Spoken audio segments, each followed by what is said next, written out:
एक बार फिर से आप सभी का स्वागत है बढ़ता मध्य प्रदेश कॉन्क्लेव में। और ये एक ऐसा सेशन है जिसमें एक ऐसे व्यक्ति मेरे साथ बैठे हैं जो शायद मेरे मन में अभी क्या सवाल चल रहे हैं उनको उन्होंने पढ़ लिया होगा। अब जवाब क्या आते हैं ये तो देखने वाली बात होगी। बागेश्वर धाम के पीठाधीश्वर धीरेन्द्र कृष्ण शास्त्री जी इस वक्त हमारे साथ हैं, जो बिना बताए लोगों की समस्या को पेपर पर लिख देते हैं और उसका फिर सॉल्यूशन देने की कोशिश भी करते हैं। बहुत बहुत स्वागत है शास्त्री जी आपका। शास्त्री जी महज 26-27 साल की उम्र और लाखों फॉलोअर्स, इसे कैसे देखते हैं? कभी एहसास हुआ था कि इतनी कम उम्र में इतनी फैन फॉलोइंग हो जाएगी, इतने भक्तगण हो जाएंगे आपके और उनकी समस्या का निदान कर रहे होंगे आप? जय श्याराम, जय बागेश्वर धाम की। इन सब पर कृपा, ईश्वरीय कृपा होती है। हम आप कोई नहीं होते हैं जो चुन सकें कि हमें कौन सा कार्य करना है। ईश्वर पहले से चुनता है कि किससे क्या कार्य करवाना है। ये बालाजी की कृपा और साथ में हमारे दादा गुरु का आशीर्वाद। तो बालाजी की कृपा से एक ब्राह्मण परिवार में दास का जन्म हुआ, तो वहां से यह परंपरा पर दरबार की, कथा की आदि की प्रारंभ हुई। फिर दादा गुरु ने हाथ पकड़ करके बालाजी के चरणों में लगा दिया, तो निरंतर मानव सेवा में लगे हुए हैं। तो हमें लग रहा कि ये किसी व्यक्ति की सोच से ये कार्य निश्चित नहीं होता, ईश्वर स्वयं निश्चित इसको करके भेजता है कि किससे क्या करवाना है। अभी बहुत सारी चीजें मन में चल रही होगी, इतने सारे लोग सामने बैठे हैं आपके। कभी नहीं, अब आदत हो गई। अच्छा, इससे ज्यादा की आदत हो गई है? हाँ, ज्यादा की आदत हो गई तो कम है। लेकिन लगा 2 साल में एक बहुत बड़ा बदलाव आ गया। आप कहते हैं कि एक अभाव का जीवन था, प्रभाव का जीवन है। कैसे देखते हैं इसको? और कोरोना के टाइम से सोशल मीडिया आते ही एकदम आप बहुत तेजी से वायरल हुए हैं। दरबार परंपरानु अंतर्गत विगत 3 पीढ़ी से चल रहा। हमारे दादा गुरु जी भी चलाते थे, दरबार लगाते थे, परंतु उस वक्त मीडिया वो नहीं आते थे, ना उसका उपयोग करते थे। हमने दरबार भी प्रारंभ किया, दादा गुरु की प्रेरणा की, जो उन्होंने आदेश दिए थे वह सेवा भी प्रारंभ की। और साथ ही साथ जो आपने कहा है कि 2 वर्ष में यह दरबार बड़ा प्राचीन है, परंपरानु अंतर्गत लोगों तक पहुंचा, अब पहुंचा, आप तक अब पहुंचा। तो हमें लगता है कि आपकी खोज अब तक हो पाई है, वो पहले खोज कर चुके थे आज से 300 वर्ष पहले। आपने कहा कि ईश्वर की शक्ति है, मैं कुछ नहीं हूं, तो ईश्वर ने आपको क्यों चुना? ये एक जहन में सवाल आता है लोगों के। कुछ रहा होगा, आपके दादा गुरु का आप जिक्र करते हैं, आपका परिवार भी बहुत लंबा है, आप बताते हैं कि आप टोटल 10 भाई हैं, चाचा के मिला। हाँ, चाचा के मिला, कजिन सभी मिला। तो आपको क्यों चुना? ये दादा, इस बात पर जवाब दे पाना बड़ा मुश्किल है। ये गुरु की कृपा है। हम लोग कई बार कोशिश करते हैं, हम लोग कई बार कहते हैं कि हमने गुरु को चुना, पर हकीकत ये होती है कि गुरु स्वयं देखता है कि किसको हमें पकड़ना है।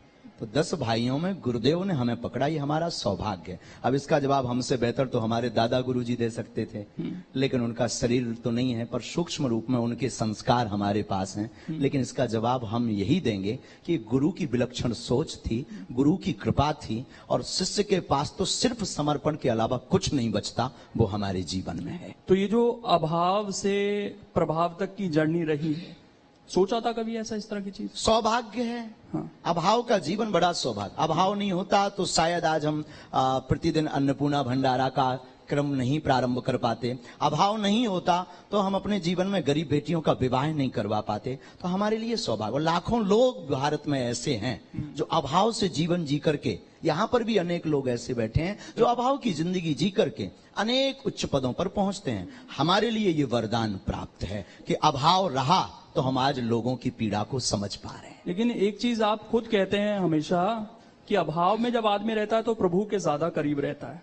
अब तो आप प्रभावी हो गए हैं, लाखों अनुयायी हैं आपके, तो ईश्वर के उतने ही अनुयायी और प्रभाव बागेश्वर बालाजी का है हमारी सोच में। ठीक, कृपा बालाजी की, प्रभाव बागेश्वर बालाजी का, और अनुयायी भी बागेश्वर बालाजी के। बागेश्वर धाम सरकार हमारा नाम नहीं, हमारा नाम तो धीरेन्द्र कृष्ण है। बागेश्वर धाम सरकार तो बागेश्वर बालाजी का है। तो आज भी हम यूं मान करके चलिए, कल फटा कपड़ा पहनते थे तो आप लोग ये ला करके तान देते हैं तो ये पहन लेते हैं, पर हम आज भी अभाव में जी रहे हैं। उसका सिर्फ सिद्धांत इतना बदल गया, देखने की दृष्टि।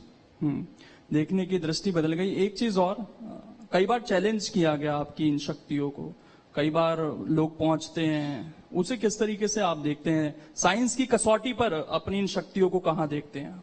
देखिए, जब तक मन में किसी भी व्यक्ति के कोई भी संदेह उत्पन्न नहीं होगा तब तक उसका निराकरण नहीं होगा। विज्ञान जहां विराम होता है, अध्यात्म वहां से प्रारंभ होता है। और रही बात शक्ति की, तो ये पराविज्ञान है। आदि काल से ऐसे लोग चले आए हैं जिन्होंने भगवान पर, भगवान की शक्ति पर अनेक बार उन्होंने देखना चाहा, परखना चाहा, उसके कसौटी पर कसना चाहा, पर शक्ति शक्ति होती है। और हमारी दृष्टि में जो भी आता है हमें सब स्वीकार है। कृपा करवाने वाले बालाजी हैं, वो अपने आप नतमस्तक करवा देते हैं। उन लोगों को कुछ कहना चाहेंगे जो कहते हैं कि नहीं ये तो माइंड रीडिंग है, केवल आप भूतकाल बता सकते हैं लेकिन कोई भविष्य काल या किसी की समस्याओं का निदान कोई नहीं कर सकता, जो लिखा है उसका वो लिखा है। बहुत सुंदर प्रश्न है, बहुत अच्छी बात है। इस पर बहुत लोगों के मन में तर्क रहते हैं। इस पर हम जवाब यह देना चाहते हैं कि कोई शक्ति होती या नहीं, इसका प्रत्यक्ष प्रमाण तो बागेश्वर बालाजी दरबार है। भविष्य वक्ता कोई इंसान नहीं हो सकता है, लेकिन श्री हनुमान जी महाराज हैं। वो त्रिकालज्ञ हैं, भूत भविष्य वर्तमान। हम कभी भी नहीं कहते कि हम भविष्य बताते हैं, भविष्य के संकेत देते हैं जो हमें गुरु कृपा से प्रेरणा में आते हैं, जो गुरु कृपा से हमें लगता है कि ऐसा होगा, उसको हम संदेशा दे देते हैं। अब आप कहेंगे कि विज्ञान के तथ्य में, विज्ञान के जमाने में इसको कैसे माइंड रीडिंग तो नहीं है। देखिए श्रीमान जी, माइंड रीडिंग की एक सीमा है, एक मर्यादा है, उसके बाहर वो नहीं जा सकते हैं। और देखिए कई जगह ऐसी हैं जिनमें एक स्थान बागेश्वर धाम भी है जहां आज भी विज्ञान नतमस्तक है। जब प्रभाव की तरफ जीवन बढ़ता है आचार्य जी, तो कई सवाल उठने शुरू हो जाते हैं परिवार से भी। हमने देखा कि जो दूसरे गुरुजी हैं उनके पास आपके परिवार के लोग पहुंचते हैं, वो गुरुजी उनको कहते हैं कि उन्होंने एक आत्मा को कैद कर रखा है अपने पास जी। तो परिवार से ही सवाल उठ रहे हैं और परिवार दूसरी जगह जा रहे हैं जी। ये सूक्ष्म विचारधारा का प्रभाव है। हमारा इसमें कोई लेना देना नहीं, ना कोई हमारा किसी से विरोध है, ना विरोधाभास है। सब हमारे अपने हैं। कोई पत्र चढ़ाता, कोई पुष्प चढ़ाता, कोई आत्मा को कैद करके रखा है किसी, ऐसा स्वप्न में नहीं हो सकता। जिनके लिए उन्होंने कहा आत्मा को कैद करने वाला व्यक्ति हनुमान जी की पूजा नहीं कर सकता, आत्मा को कैद करने वाला व्यक्ति हनुमान जी की साधना नहीं कर सकता। या तो हनुमान जी नहीं है या आत्मा नहीं है, क्योंकि भूत पिशाच निकट नहीं आवे। आत्मा मतलब भूत, और भूत को बस में करने वाला हनुमान जी की सेवा नहीं कर सकता, हनुमान जी को धारण नहीं कर सकता, हनुमान जी का मुग्धर नहीं ले सकता। या तो हनुमान जी नहीं है या आत्मा नहीं है। तो लाखों लोगों को जो समस्या है उनकी तो दूर कर रहे हैं आप। परिवार वालों से कभी बात होती है, उन्हें समझाने की कोशिश होती है इस चीज को? सामंजस्य है, कोई ऐसा विरोधाभास नहीं। वो किंचित मात्र कोई दूसरी गद्दी लगाने की भी कोशिश करता है, वो कहते हैं हमें धमकी दी जा रही है। नहीं नहीं नहीं, ऐसा कई बार आप हो सके तो आप उनसे जरूर बात कीजिए। हमारे पास तो ऐसा कोई भाव नहीं आया। अभी हम मिले ही थे कुछ दिन पहले, 8-10 दिन पहले ही। क्यों मान के अगर कोई दूसरी गद्दी लगाना चाह रहा है तो कोई स्वागत है, कोई दिक्कत हम नहीं मिल पा रहे हैं ना। एक महीने में 8 से 10 लाख लोग आते हैं, सबको मिल नहीं पा रहे। हम तो चाहेंगे अगर आप भी ये छोड़ के चलें तो बहुत अच्छा है। ये मोह माया है। आप भी लगाएं तो मोह माया नहीं है, मतलब आप अपना सेवा करने के अनेक प्लेटफॉर्म है। कोई राजनीति से मानव सेवा कर रहा, कोई धर्म नीति से मानव सेवा कर रहा है। तो अगर आपको यहाँ कम लग रहा हो तो you come here Bageshwar Dham. ठीक नहीं, कम ज्यादा की बात। लेकिन एक चीज है, लाखों लोग आते हैं आचार्य जी आपके यहाँ पर, सबको तो आप नहीं सुन पाते, उतना समय भी नहीं होता होगा, तो सबके कष्ट कैसे दूर होंगे? बालाजी, हम फिर कहते हैं, हमेशा हमने कहा बागेश्वर धाम पर किसी व्यक्ति विशेष की कोई महिमा नहीं है, हमसे जुड़ने की आवश्यकता नहीं है। बागेश्वर धाम स्वयंभू हनुमान जी का एक तीर्थ है, जहां हनुमान जी की स्वयं की ऊर्जा है, सन्यासी बाबा की साधना की ऊर्जा है, पॉजिटिव एनर्जी है। उससे कनेक्ट होने की जरूरत है, ना कि धीरेन्द्र कृष्ण से कनेक्ट होने की जरूरत है। एक चीज और है, अंधविश्वास का जिक्र बार बार होता है। ये विश्वास और अंधविश्वास की लाइन को आप कैसे खींचते हैं? कभी इसको विराम नहीं किया जा सकता, ये अनवरत चलता रहेगा। अगर अंधविश्वास नहीं होगा तो विश्वास शून्य हो जाएगा, और विश्वास नहीं होगा तो अंधविश्वास शून्य हो जाएगा। विज्ञान नहीं होगा तो पराविज्ञान की चर्चा शून्य हो जाएगी, और केवल पराविज्ञान नहीं होगा तो विज्ञान की चर्चा शून्य हो जाएगी। केवल उजाला हो तो अंधकार की महिमा मिट जाए, उजाले की महिमा मिट जाएगी, और केवल अंधकार हो तो अंधकार की महिमा मिट जाएगी। दोनों का होना जरूरी। रामायण में राम थे तो रावण जरूरी, रावण के बिना रामचरितमानस में राम जी की महिमा नहीं हुई है।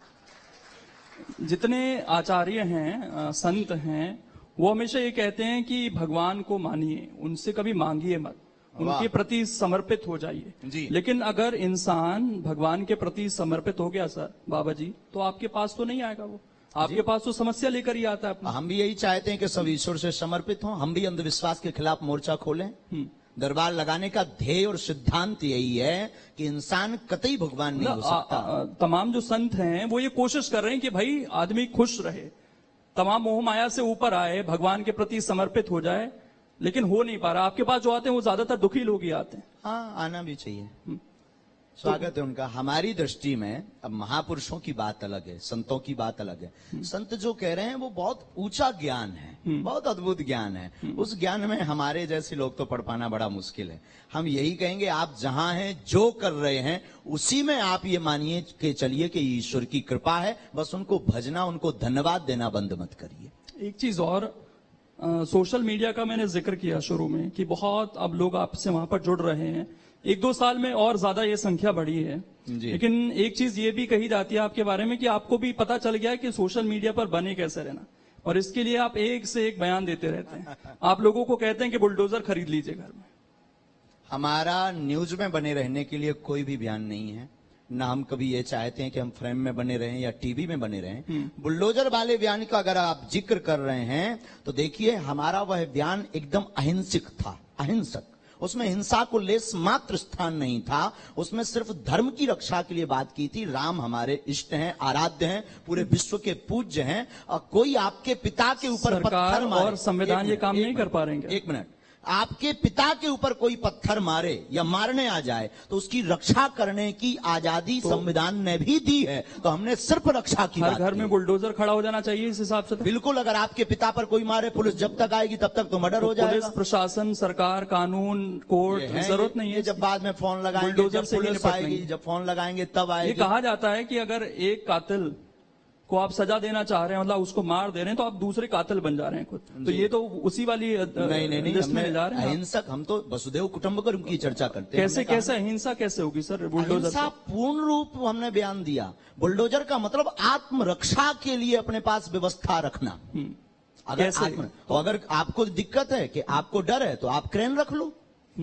वो भड़काऊ कैटेगरी में नहीं लगा आपको बयान? बिल्कुल नहीं। हिंसा अगर अपनी रक्षा के लिए अगर बुलडोजर रखना अगर जो है भड़काऊ है तो आपको लग रहा है कि ये होते रहना चाहिए। ये समाज अब ऐसा हो गया है कि यहाँ पर जरूरत आन पड़ी है कि भाई हमें बुलडोजर रखना पड़ेगा, हमें अपनी आत्मरक्षा खुद करनी पड़ेगी। इस तरह का समाज आप मान रहे हैं? आदिकाल हमारे भारत वर्ष में तो ये कहा जाता है शांति प्रिय देश। तो फिर माननीय प्रधानमंत्री जी आत्मनिर्भर की बात क्यों कर रहे हैं? नहीं तो वो आत्मनिर्भरता अलग है ना। अगर वो कह रहे हैं आत्मनिर्भर बनो तो हम भी रक्षा के लिए आत्मनिर्भर बन रहे हैं। नहीं तो फिर इंसान खुद पुलिस बन जाए, ये कहना चाह रहे हैं? इंसान पुलिस नहीं, कानून को हाथ में नहीं लेना। आत्मरक्षा के लिए कोई भी वस्तु रखना। ये गन क्यों दी जाती है? गन का लाइसेंस क्यों दिया जाता है? ये बंद करवाओ, पुलिस के पास तो खुद है। और भी आपके बताइए अगर हम गलत बोले। और भी बयान है आचार्य जी। आप जो आपके अनुयायी हैं उन्हें पागल कहते हैं। हाँ, अच्छा है। क्यों? पागल का मतलब प्रभु को पाकर के जो गल जाए वो पागल। पागल का अर्थ है, पागल को आप उल्टा पढ़ो तो लग पा, प्रभु के चरणों में लग जाओ, वो पागल। अपने आप को अछूत कहते हैं आप? हा? अपने आप को अछूत कहते हैं? बिल्कुल। चारों वर्ण हमारे अंदर हैं। शूद्र है, वैश्य है, क्षत्रिय है। धर्म की रक्षा के लिए हाथ उठाते हैं। आप तो कहते हैं ना जातिवाद का मैं जिक्र नहीं करता, लेकिन आप कह रहे हैं चारों वर्ण हमारे अंदर हैं, इसलिए जातिवाद की कोई बात नहीं। तो अछूत कैसे हैं फिर? हा? अछूत कैसे हैं? अपने आप को कहते हैं। क्यों है? मतलब मैं वही जानना था। हमें ये लगता है कि हमारी गांव की भाषा है, आप हमें छूना नहीं, हम अछूत हैं। उस वक्त गांव की भाषा में, गांव का एक कहावत है, भैया हमें छूना नहीं, हम अछूत हैं। तो गांव की कहावत में वो संबोधित किया था, ना कि अपने आप को अछूत सबसे संबोधित करके या किसी व्यक्ति को जलील करके हमने अछूत कहा। सनातनियों को कायर कहते हैं आप जी? सनातनियों को? हाँ, अगर सनातन की बात आती है और बुजदिल बनकर घर पर बैठ जाते हैं तो वो कायर हैं। राम की बात आती है और राम के लिए जबान नहीं उठती। संतों की बात आती है, धर्म की बात आती, और अगर कोई बाहर नहीं उठता, मुंह नहीं खोलता, अपनी वाणी नहीं खोलता, तो वो बिल्कुल कायर हैं प्यारे। तो ऐसा क्यों लग रहा है कि समाज कायर होता जा रहा है हमारा, और आपको इस तरह की बात क्या नहीं पड़ रही? जग भी बहुत रहे हैं। हाँ। जग भी तो रहे हमारे जैसे। जगाने से तात्पर्य क्या है आपका? किस तरीके से जगाना चाहते हैं? एकता। क्यों? आप कहते हैं मैं जाति नहीं मानता, मैं धर्म नहीं मानता, तो आप इंसान को एक कीजिए ना। आप वहां सनातन ही जोड़ देते हैं। सनातन का मतलब कोई पर्टिकुलर धर्म नहीं, समानातन का मतलब वो धर्म जिसमें बसो सारे धर्मों को एक करना चाहते हैं। पूरी बात। वसुदेव कुटुंबकम की चर्चा, हम उस सनातन धर्म की बात कर रहे हैं जिसके मंदिरों से आवाज निकलती है विश्व का कल्याण हो, विश्व में शांति हो, प्राणियों में सद्भावना हो। और जो इस चीज को नहीं मानते वो दूसरे धर्म को मानते हैं। अगर वो नहीं मानते तो वो मानव है नहीं है, मानव समाज में रहने के लायक दूसरे धर्म की बात कर रहा हूं मैं सर, जो वो अपना पालन धर्म हमारे हैं, सब धर्म हमारे हैं जिसमें मानवता सबसे पहले, हमारा उद्देश्य है मानवता। तो एकता की जरूरत क्यों है? समाज बिखर रहा है क्या आपकी नजर में? बहुत ज्यादा जातिवाद के नाम पर रोटियां सेकी जा रही हैं श्रीमान। आपको न्यूज नहीं पढ़ रहे आप? नहीं, न्यूज तो कुछ जगह की आती हैं, उससे पूरे समाज को हम ताना बाना बिगाड़ने का काम कर रहे हैं। समाजों को एक करना जरूरी है। आप भी न्यूज चलाइए ये काट कर हमारी अलग से। मतलब ताना बाना बिगड़ गया है समाज का। कौन बिगाड़ रहा है समाज का ताना बाना? अब आपकी नजर पर कह दें? नहीं, कह दीजिए, जब उसको भी चला देंगे काट। अरे साहब इतने ज्यादा भी नहीं। नहीं चला देंगे आप बोले कौन बिगाड़ रहा है ताना बाना? जिसको एकता की जरूरत पड़ रही है। श्री गणेश हम आप कर रहे हैं, श्री गणेश हम आप हम बिगाड़ रहे हैं। अच्छा, आप और हम दोनों। तो वही तो मैं कह रहा था कि कुछ भड़काने वाली बात है क्या आपके बयानों से जिससे ताना बाना बिगड़े? नहीं, हम एकता की चर्चा करते हैं। आज भी कह रहे हैं हम मानववादी हैं। सबसे पहले कोई हमसे परिचय पूछे तो हम सबसे पहले मानव हैं, फिर सनातनी हिंदू हैं, तीसरा हम हिंदुस्तानी हैं। ये हमारा सौभाग्य। चलिए आखिर में मैं गुरुजी, आज का युवा जिसको आप एक करने की बात कह रहे हैं, उसके लिए क्या कहना चाहेंगे जल्दी से? सभी युवाओं को हम यही कहना चाहेंगे कि मानव धर्म सबसे बड़ा धर्म है और सनातन धर्म एक ऐसा धर्म है जो सबको स्वीकार करता है। सभी युवाओं से कहना है माता पिता और गुरु की बातों पर चलते रहिए, सनातन धर्म का अनुकरण करते रहिए, भारत एकता की ओर बढ़े ताकि अनेकता में, जातिवाद में ना बटे और सनातन का उत्थान हो, भारत का उत्थान हो, भारत विश्व गुरु बने। बहुत बहुत शुक्रिया आपका आचार्य जी जुड़ने के लिए। तो बहुत ही अच्छी तरीके से इन्होंने तमाम सवालों का जवाब दिया है। इस सेशन में जुड़ने के लिए बहुत बहुत धन्यवाद आप सभी का।